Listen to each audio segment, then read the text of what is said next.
Today we're breaking down how ground posts anchor a hoop house into the ground and why the soil in the installation matters more than the depth. Welcome to allergy season here at Bootstrap Farmer. We have 2 hoop houses very near completion, and before we put the plastic on, we're going to show you around a few things to really point out, and today the ground post is it. Now, we recently did a whole video talking about wind and snow forces, not numbers, but forces only matter if they have somewhere to go. Wind and snow does not stop at the hoop. They move through the frame, down the structure, and into the ground. And that moving of forces all come down to the ground post and to the surrounding soil structure. Ground posts do 2 jobs at the same time. First, they anchor.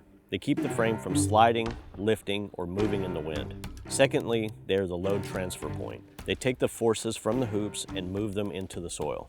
And that second part is the most important. Wind and snow are not roof problems, they are load path problems. High tonal frames are anchored directly into the ground instead of sitting on a concrete foundation. That makes the ground connection structural, not optional. Snow adds downward weight to the plastic and hoops. That load travels from the plastic, through the hoops, and into the ground post. Snow is compressive, and that compression affects every single thing that plastic touches and that the snow is on. If the posts are straight, tight, and working together, the structure behaves like one system. That's why in the last video we spent so much time discussing these connection points between the frame and the bracing. And a lot of times when we see loose soil, we're talking about oversaturated soil. That means getting water away. We don't want water sitting near where the ground posts are going to be because that penetrates the ground and it's just a loose point for the ground post. Wind is trickier because it creates push, pull, and uplift at the same time. Positive pressure on one side and suction on the other.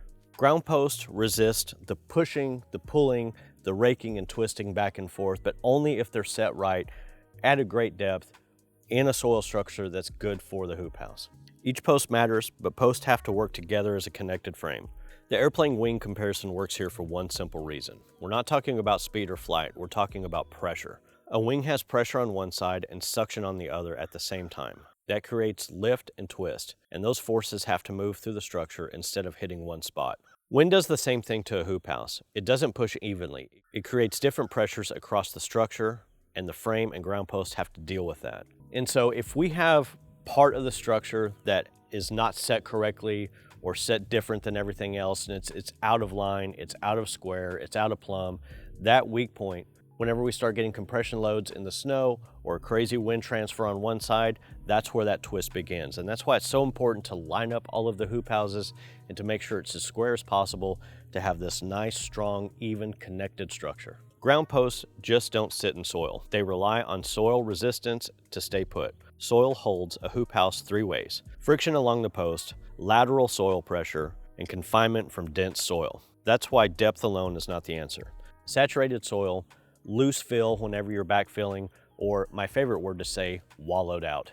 So we're not covering a lot of depth here. In our instruction manuals, we always talk about going 2 foot in and 2 foot out. That's like one of the safest bets to know that you've gotten down deep as far as possible. If you're having to really build up, or if you have a lot of rock or anything like that, you're likely going to have to go down further or sometimes backfill. If you have a situation in which you're not able to fully get a ground post seated, please call our tech line and have them work through that with you. Now, it would be fantastic if before you ever placed an order for a hoop house, you dug a few test pilot holes in the area you think you want to go. So if you can see here, we have a nice straight line of ground post. But if we had some askew all the way up and down, that's inherently already building twist into the frame. And that's why running a string line from your squared corner post is so important. And that goes for plumb too. We have a nice straight hoop right here. If we were to build this and from day one the post was already sticking out, it's already leaning. And so if we were to have a big southerly wind or a whole lot of snow transfer right here, that's already gonna start twisting. So start the ground post as straight and as plumb as possible. When you're driving a ground post, please use a ground post driver that's made for your diameter of pipe. This seats down inside of the ground post, and this ring evenly puts pressure on everything. So as you're pounding, whether you're using a sledgehammer or a mechanical post driver, it's all going to evenly distribute so your pipes don't mushroom and weaken. And this is a hard concept for people to get, and it's kind of hard to explain over the phone, so I hope this visual helps. The bolts for the ground post go parallel with the length of the kit. Having the ground post bolts here protect the plastic from getting rubbed on either one of those 2 sides. I gotta tell you, have always been a big fan of sledgehammer driving. It's one of those things where, yes, it is the hardest part of the build for a lot of folks, and especially if you have rocky ground, but doing the thing that's so important, slow, helps. Now, we've built, I don't know how many hoop houses at this point, so we went ahead and started using a gas-powered one over the last couple of builds on these two, especially because we had so much to do. And I can't tell you how much time it saved, and it's just a very nice option to have. All you need to do is go to a local rental shop that has tools and ask them for a post driver. Now, they're going to give you a bunch of different options for driving different posts. Just make sure the cups that they provide fit the ground post driver and you won't have any troubles. Once you do one or two, pretty quick after that, just be very careful to don't get in too big of a hurry and constantly check and make sure you're plumb. Loam is usually easy to drive and can grip well when dense. The risk is loose or recently worked ground. Posts can feel tight at install and loosen as soil settles. So one thing that we did is whenever we built up our pads here, which we had to build up quite a bit, we let it sit for quite a while. We silage tarped to make sure we didn't have any weed pressure and to go ahead and kill anything out that came in with that dirt. But then we pulled it up and we let it rain and rain and rain on there for quite a while. We watered it for quite a while and let it compact. Now, we did have to fill in some voids and some holes manually after the fact, but we now have a nice solid structure of sandy loam that's sitting on top of, well, I mean, I think 1,000% clay here. So when it comes to clay, it can hold extremely well when dense and confined. It loses strength when saturated. Shrink and swell, freeze-thaw cycles can move post over time. And I would say the best practice that we did was you can't see it here because we've covered it, but we have a little shallow depression here. As we start getting water off the 20 and the 30, we knew it was going to funnel down here. So we have this depression that goes out and then a depression that goes all the way to the back part of the land, which goes into a creek. So we naturally fall this way. And so we have all these different channels built in to move that water. Because this is clay, we don't want this water pulling up and oversaturating the ground. So over time, especially in the summer, what happens around here is when we have all this clay, it tends to almost shrink up a little bit is the best way I can describe it. And with that shrink, I'm anticipating our hoop house to move a little bit. And so yeah, we've overbuilt this. We knew that going into it.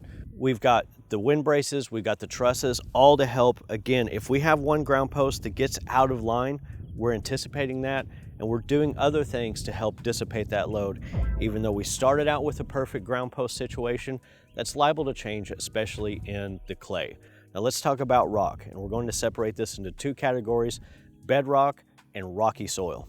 Rocky soil can deflect posts and create uneven load paths, which leads to racking long before collapse. When you hit rocky soil and a post keeps kicking sideways, you don't muscle it, you change the method. You're not making a big hole, you're just giving the post a path so it stops bouncing off rock.